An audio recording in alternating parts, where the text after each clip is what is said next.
मेरे सभी हिंदुस्तानी भाइयों और बहनों का रामनवमी की ढेर सारी बधाई। तो थोड़ा दोस्तों व्यस्तता थी, इसलिए आपको मैं लेक्चर नहीं दे पाया। तो आइए दोस्तों, आज से हम फिर पुनः स्टार्ट करते हैं, वो भी रामनवमी के दिन से।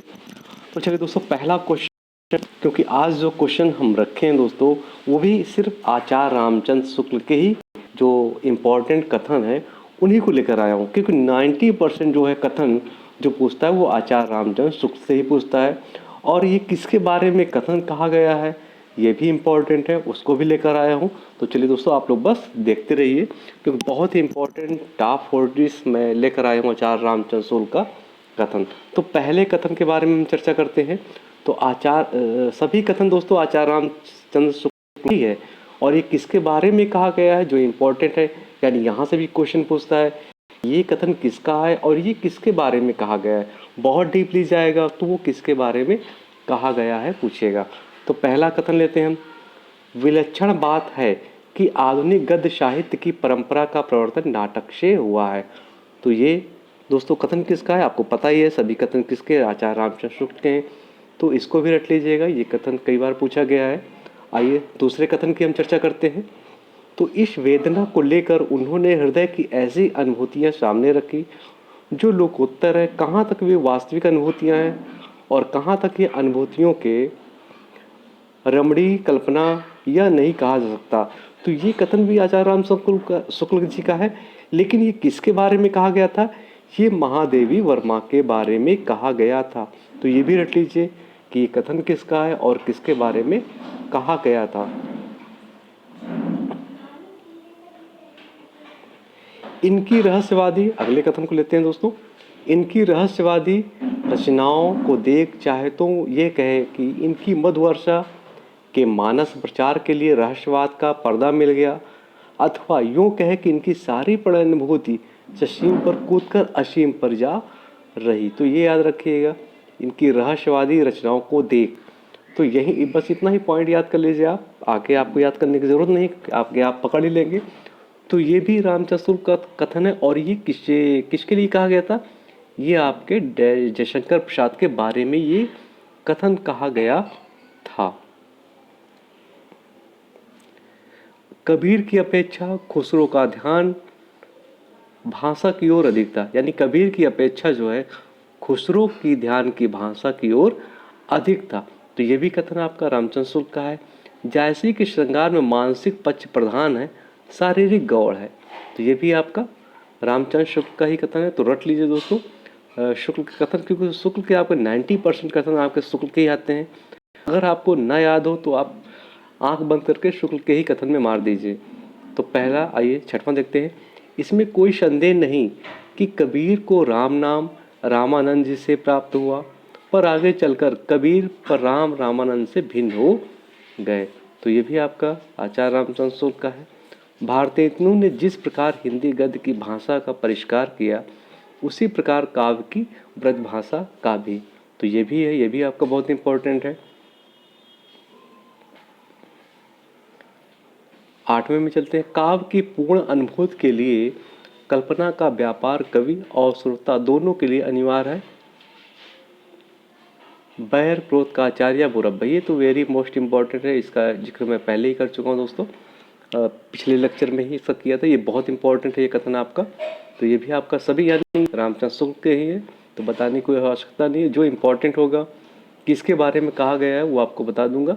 तो 10वें में आइए। काव्यानुभूत की जटिलता चित्तवृत्तियों की संख्या पर निर्भर नहीं, बल्कि संवादी विसंवादी वृत्तियों के द्वंद्व पर आधारित है। तो ये भी आपका दोस्तों आचार्य रामचंद्र शुक्ल का ही है। आधुनिक काल में गद्य का आविर्भाव सबसे प्रधान घटना है, ये भी इम्पोर्टेंट। करुणा दुखात्मक वर्ग में आने वाला मनोविकार, वेरी मोस्ट इम्पोर्टेंट है दोस्तों। ये नेट में कई बार पूछा जा चुका है ये क्वेश्चन। नाथ सौंदर्य में कविता की आयु बढ़ती है, तो नाथ सौंदर्य याद कर लीजिए, कविता की आयु बढ़ती, रामचंद्र शुक्ल। भक्ति धर्म की रसात्मक अनुभूति, यानी भक्ति धर्म की रसात्मक क्या है, अनुभूति, वेरी मोस्ट इम्पोर्टेंट है आपको ये 14वां। आइए अगले चलते हैं। करुणा श्वेत का सौदा नहीं है, तो 15वां क्या है दोस्तों, करुणा श्वेत का सौदा नहीं है। 16वें की बात करते हैं। प्रकृति में नाना रूपों के साथ केशव के हृदय का सामंजस्य कुछ भी न था। अगला, विरुद्धों का सामंजस्य कर्म क्षेत्र का सौंदर्य है। 18 की बात करते हैं। हिंदी रीति ग्रंथों की परंपरा चिंतामणि त्रिपाठी से चली आ रही है, अतः रीत का आरंभ उन्हीं से माना जाना चाहिए। तो क्योंकि आचार्य रामचंद्र ने रीतिकाल का प्रवर्तक किसे माना है? चिंतामणि त्रिपाठी को ही माना है, इसीलिए उन्हीं के बारे में इन्होंने कथन कहा है कि हिंदी रीति ग्रंथों की परंपरा चिंतामणि त्रिपाठी से चली आ रही है, अतः रीतकाल का आरंभ उन्हीं से ही माना जाना चाहिए। हरिश्चंद्र का प्रभाव भाषा और साहित्य दोनों पर बड़ा गहरा पड़ा। उन्होंने जिस प्रकार गद्य की भाषा को परिमार्जित करके उसे बहुत चलता, मधुर और स्वच्छ रूप में दिया, उसी प्रकार हिंदी साहित्य को भी नए मार्ग पर लाकर खड़ा किया। अगला, सौंदर्य की वस्तुगत सत्ता होती है, इसलिए शुद्ध सौंदर्य का नाम कोई चीज नहीं होती।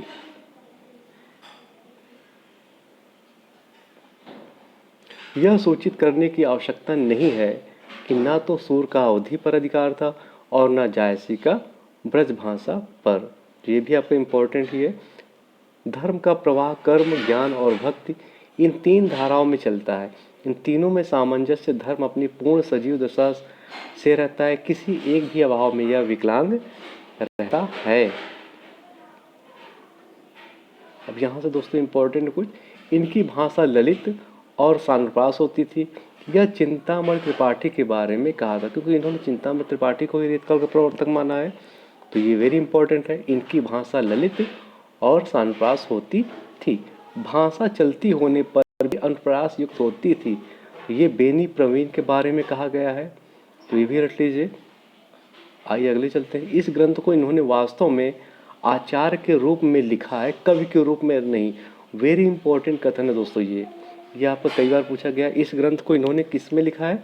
आचार्यत्व के रूप में लिखा है और कवि के रूप में नहीं।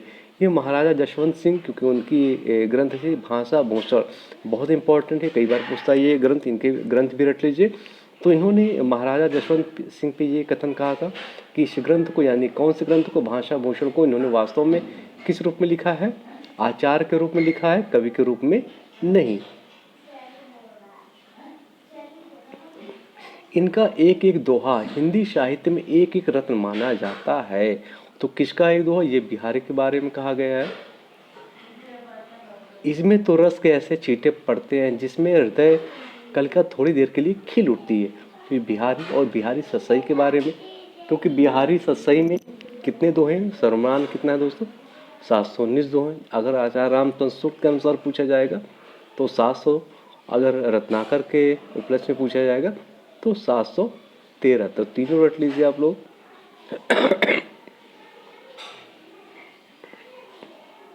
जिस कवि में कल्पना की समाहार शक्ति के साथ भाषा की समाहार शक्ति जितनी अधिक होगी उतनी ही वह मुक्तक की रचना में सफल होगा। तो ये बिहारी और बिहारी सत्सई के बारे में आचार्य रामचंद्र शुक्ल ने कहा है। बिहारी की भाषा चलती होने पर भी साहित्यिक है। वेरी इंपॉर्टेंट ये कोटेशन दोस्तों, इसको आप रट लीजिए, क्योंकि ये कई बार पूछा गया एग्जाम में। कविता उनकी श्रृंगारी है, पर प्रेम की उच्च भूमि पर नहीं पहुंचती, नीचे रह जाती है। तो यानी बिहारी और बिहारी सत्सई के बारे में। भाषा इनकी बड़ी स्वाभाविक, चलती और व्यंजनापूर्ण होती थी। तो ये मंडन मिश्र के बारे में कहा गया है। और आइए चलते हैं। इनका सच्चा कवि हृदय था। तो ये मतिराम के बारे में कहा गया है, इनका सच्चा कवि हृदय था। Very important question. अगर ये पूछ लेगा किसके बारे में कहा गया है तो मतिराम के बारे में कहा गया है। मतिराम सत्सई जिन्होंने लिखा था। रीतकाल के प्रतिनिधि कवियों में पद्माकर को छोड़ और किसी कवि मतिराम की सी चलती भाषा और सरल व्यंजना नहीं मिलती। तो ये किसके बारे में कहा गया? ये भूषण के बारे में कहा। और किसने कहा? ये आचार्य रामचंद्र शुक्ल ने कहा है। उनके प्रति और भक्ति सम्मान की प्रतिष्ठा हिंदू जनता के हृदय में उस समय भी थी और आगे भी बराबर बनी रही या बढ़ती गई। तो ये किसके बारे में कहा गया दोस्तों? ये भूषण के बारे में कहा गया है।